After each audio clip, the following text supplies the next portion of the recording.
In this video, we're going to talk about texturing, which of course is going to be very important when you're creating your own levels so that you don't end up with the same texture on every single surface. And texturing is a lot more than just, dropping in a random texture. You need to know how to place, how to size, how to align these textures. So that's what we're going to be covering in this video. And to go ahead and get started, I'm going to make a level because our player will need to have some place to walk around. He's 72 units tall, so we would want the level to be taller than the player. Good idea. Go ahead and create the object and just fly around to look at it. I'm going to make a wall through it, so I'm going to go ignore grouping. You want to hollow it out first? Hollow it out first. I'm going to do that first. Minus 16. That's why I'm here. That's right. Hit there to help. Ignore grouping so I can select one of the walls and just hold down the shift key so that I can duplicate the wall. Very nice. And yeah, that's about it. So you're just making sure that the ends of the wall kind of butt up against the insides of the map. Very cool. Then I'm going to go ahead and shift drag the wall again so that I have 2 walls. I'm going to shrink it down just a little bit, and I'm going to lower the grid so that I can have more movement control. I'm going to go into the side view and shrink it a little bit. Not lower than the player though, because that would be bad. And around there would be nice. Alright. Then I'm going to go to the... Let's see, where do we want this?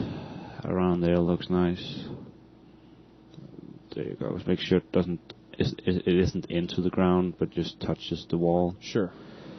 There you go. And then I'm going to go ahead and carve it, delete it, and now we have a door. Ooh, doorway. Nice. So, for texturing, let's go ahead and look at texturing individual components. Let's say we want to texture the floor. What kind of texture do you want for the floor, Zach? Oh, anything. I'm not all that picky, but let's kind of talk about this interface that you just brought up.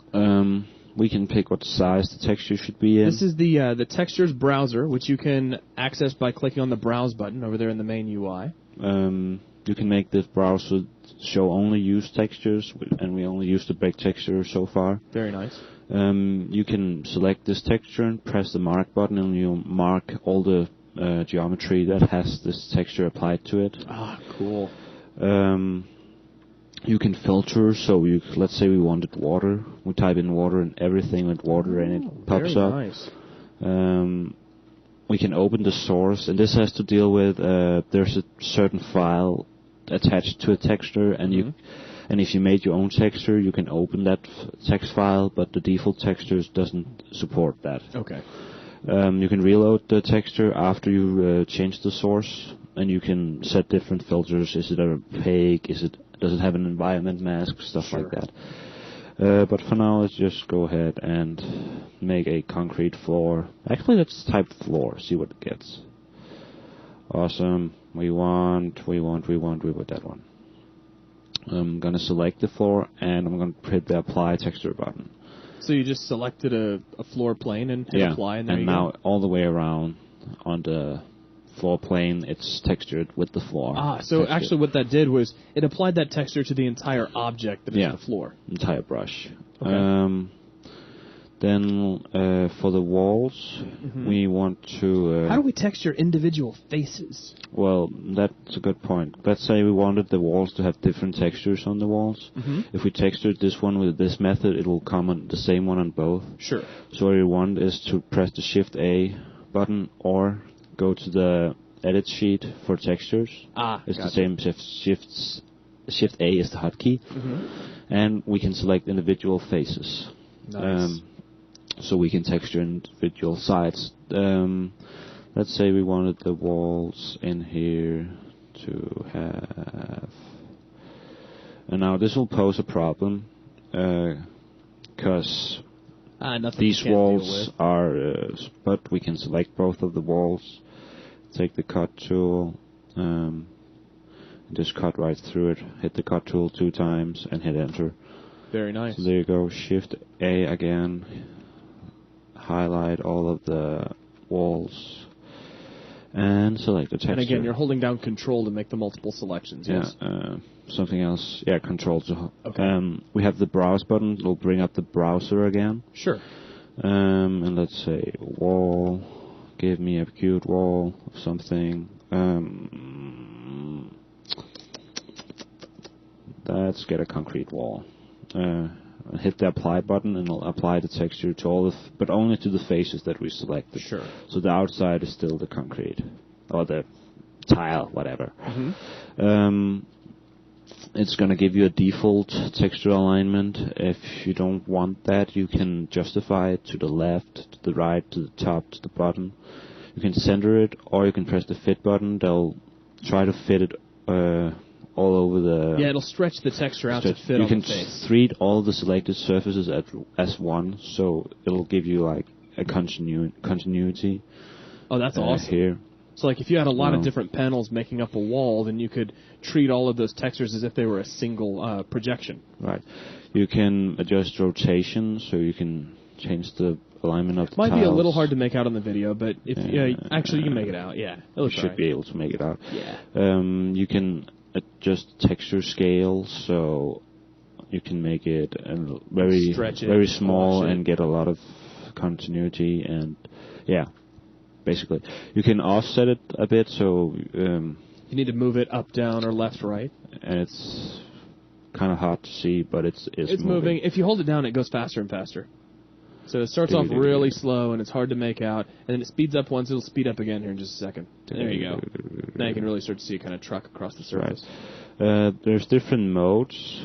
So right now, our mode is lift and select. So if we hit this one, we change the current texture to this texture, plus we select the face. We click that. Mm-hmm. Now we can change that so we only lift.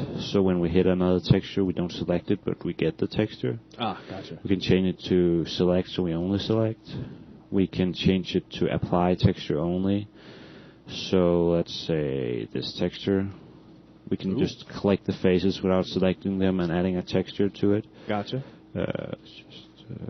We can apply texture plus values. So let's say we had a preset of values, kind of something I'm just making up and clicking, then those values would apply when we click. Oh, very, very nice.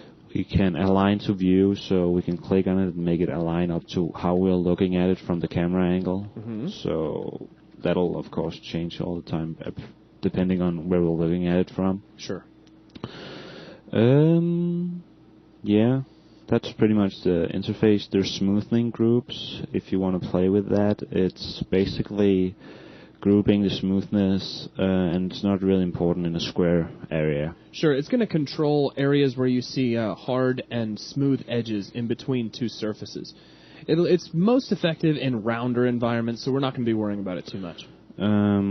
So what I'm going to do now is bring in a couple of cubes. Actually, why don't you take just a second before you do that and finish texturing this place up? Oh, yeah, because it looks a little scary right now. Let's see. We're gonna... We can go ahead and select this texture, and then we're gonna go and lift and select all these textures. Browse, what we want, concrete, apply.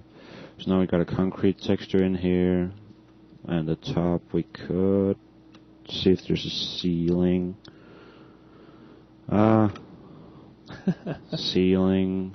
Concrete ceiling.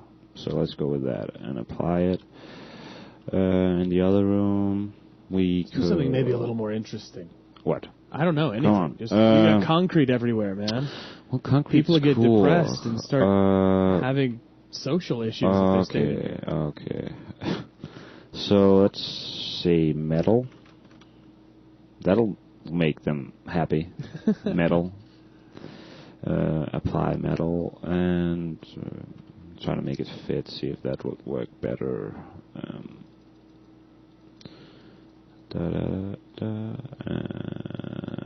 Yeah, that seems okay. Okay. So yeah. All right. It's pretty much textured. And you still got that. Notice you have the little rock texture in the doorway. Oh yeah. Let's go ahead and get this out of the way with a.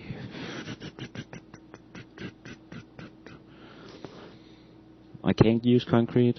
I don't care. Use whatever you want. Here are some I just tease some funky tiles. All right. Yeah, that looks awesome. Maybe align those up a little better. Yeah. So they got some interesting rotation. Well, here we'll probably have to select the individual faces and maybe start rotating them a little bit. Try fitting it, see if that fixes it. Fit. No, I guess it not. still looks a little funky. Fit. Try that. That looks Yeah. Looks kind of funky. bad.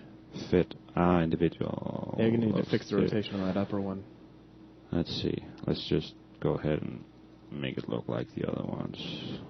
So basically, zero this out, zero that out,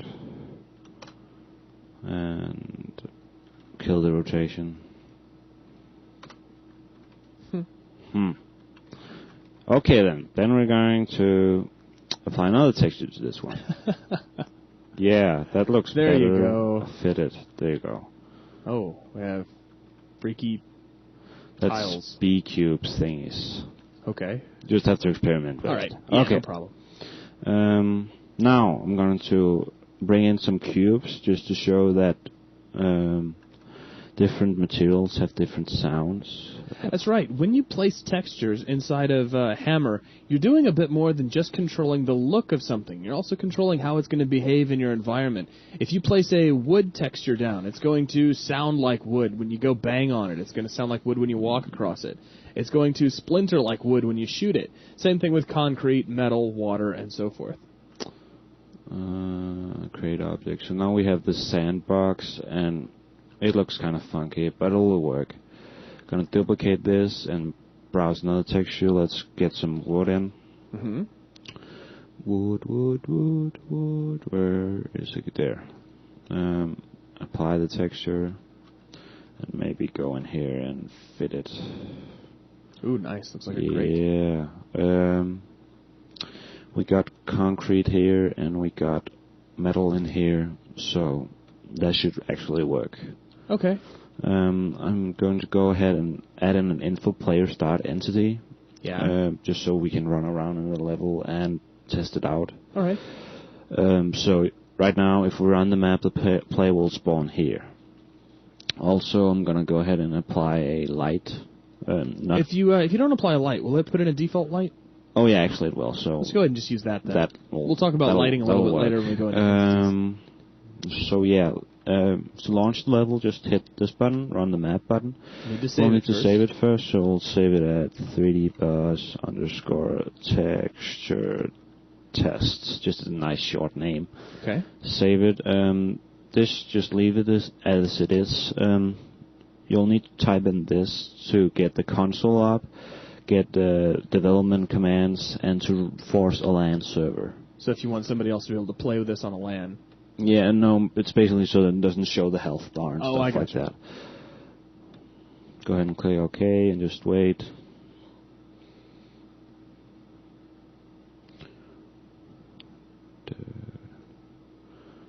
Loading. Loading music. Wow, it loads so much faster on my computer. Load. Bing, bing, bing. Bing, bing, this is bing, RapRap's loading song. Bing, bing, we hope you've bing, enjoyed bing, it. Bing, bing, bing, bing, bing. So there you go. And if you notice in here, it'll show, let's see. Here, max full bright, which is the default lightning. I'm going to go ahead and type in impulse 101 just to give me some weapons. And you'll notice if we go ahead and hit the metal, it shows the metal dent and it sounds like metal. If we go ahead and hit this brick thingy, it sure as hell looks like brick thingies.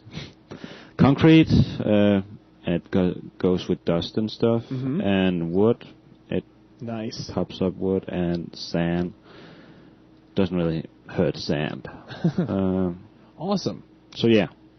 So that's going to cover the creation and placement of textures. Let's go ahead and get out of here and go back over to Hammer. Dun, dun, dun. And that'll wrap it up for this video. Thanks a lot.